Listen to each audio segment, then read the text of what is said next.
Salut, c'est Trado, content de vous retrouver pour la mise à jour de l'indice parisien. Dans cette vidéo, on retrouve, comme d'habitude, l'analyse technique du jour, un peu de recul avec les supports et les résistances de long terme pour voir l'image globale de ce à quoi on assiste. Bien sûr, également, la mise à jour des différents trades possibles et je vous retrouve juste de l'autre côté.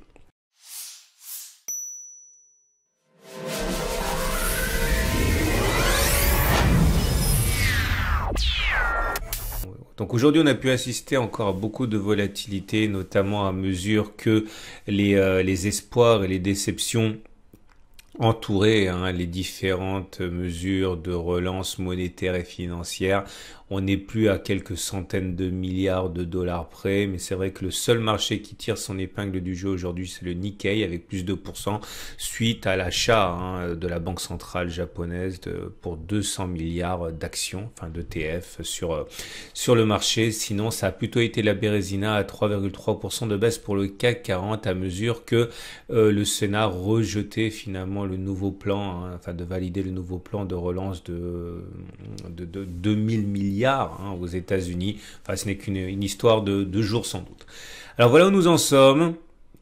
Et c'est pas forcément ce qui était le mieux pour nous, mais voilà quand même le gap des 3907, 3982 vient d'être rebouché. C'est important parce que comme il a été rebouché rapidement, donc une séance après avoir été ouvert, ce gap n'était donc pas un gap de rupture qui aurait manifesté une fin de tendance baissière et une reprise de la hausse.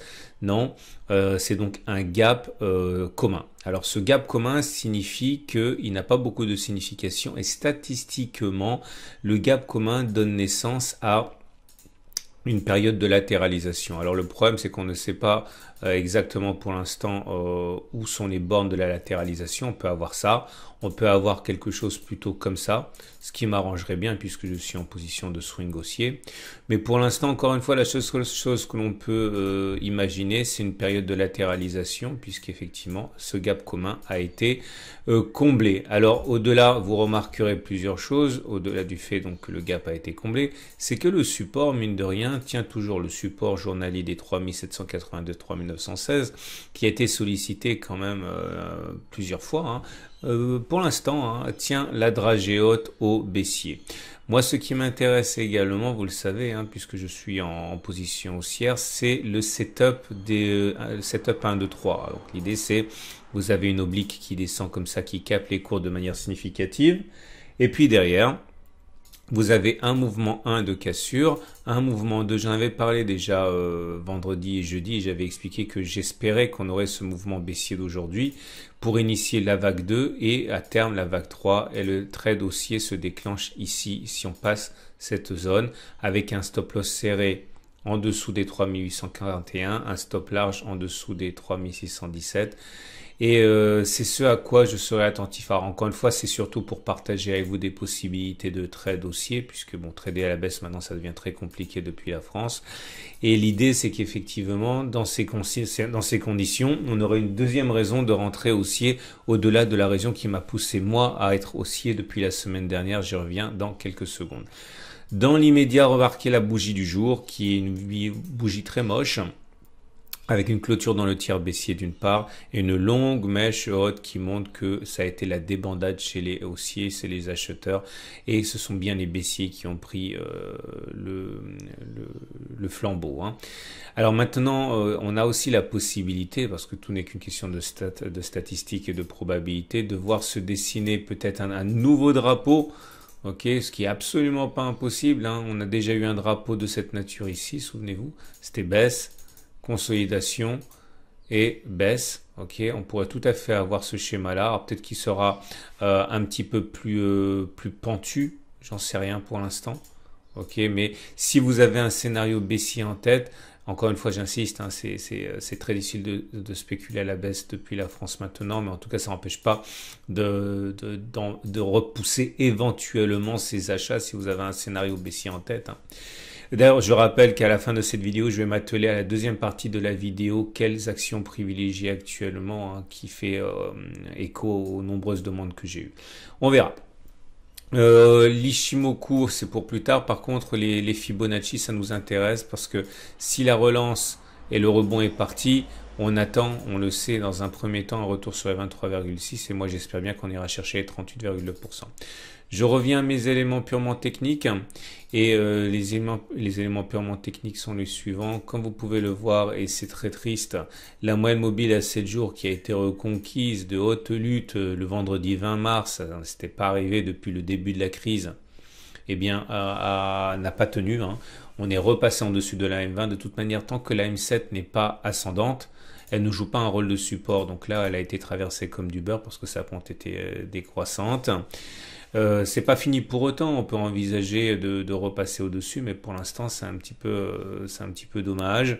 Je vous rappelle qu'à titre personnel, je suis rentré haussier parce que je suis la trajectoire classique qui est réintégration des bandes de Bollinger, retour M7, retour M20. Bon, mon objectif c'est d'aller chercher la M20, pour l'instant on n'y est pas, mais c'est pas impossible qu'on y aille non plus. Je rappelle également au passage que les autres éléments techniques sont toujours mi-figue, mi-raisin, en ce sens que vous avez... Ah, attendez, je vais enlever les prix, voilà. On a des signaux haussiers qui ont été délivrés sur les indicateurs techniques rapides, le CCI qui est sorti de sa zone de survente, c'est bon. Le stochastique qui était à l'origine d'ailleurs de mon achat, qui est passé au-dessus de son signal, relayé par le MACD 0, donc ça c'est bien. Malheureusement la contagion n'a pas eu lieu aux indicateurs techniques lents, le RSI est toujours en dessous de 50, le momentum est toujours négatif et le MACD est toujours sous son signal.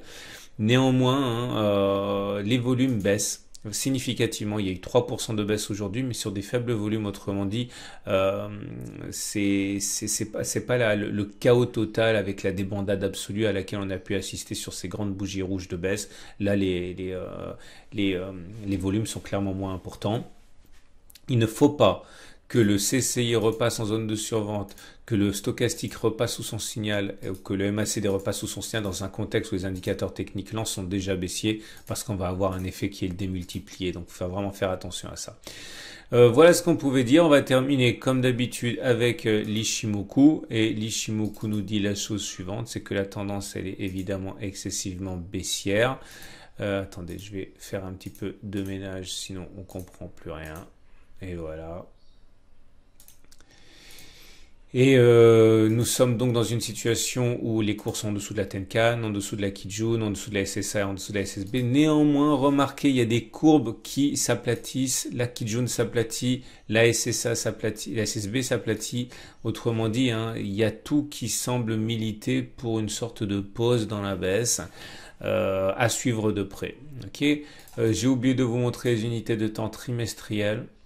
Ouais, oui, c'est terrible. On est obligé de remonter de plus en plus loin maintenant pour avoir quelque chose qui... Et l'avantage, c'est que vous voyez, regardez, pour l'instant, on est là. On a perdu 40%, mais pour l'instant, on peut espérer qu'à la fin du mois, d'ici une semaine, eh bien, on ait préservé ce support trimestriel qui nous donnerait un petit peu de souffle pour rebondir. Alors pourquoi pas, pour ceux qui veulent un scénario noir, envisager la formation d'une épaule tête-épaule, de cette manière. On y reviendra bien sûr lorsqu'il sera temps de le faire, mais bon, on peut tout à fait envisager d'avoir quelque chose de cette nature. Ok, et badaboum derrière. Ce n'est pas mon scénario privilégié, mais c'est absolument pas un scénario que j'écarte. Voilà, je vous renvoie directement à la fin de cette vidéo pour analyser l'or qui a pris 5% aujourd'hui, et forcément de plus en plus d'investisseurs se tournent vers l'or. N'oubliez pas que si vous voulez acheter de l'or, il faut absolument passer par un intermédiaire honnête, réputé. Pas passer par beaucoup de personnes et beaucoup d'entreprises qui font de la pub actuellement et qui vont forcément profiter de la crédulité des nouveaux investisseurs en métaux précieux. Regardez bien la vidéo sur l'or qui suit. Voilà. Et puis bien sûr l'analyse de moyen long terme en données mensuelles.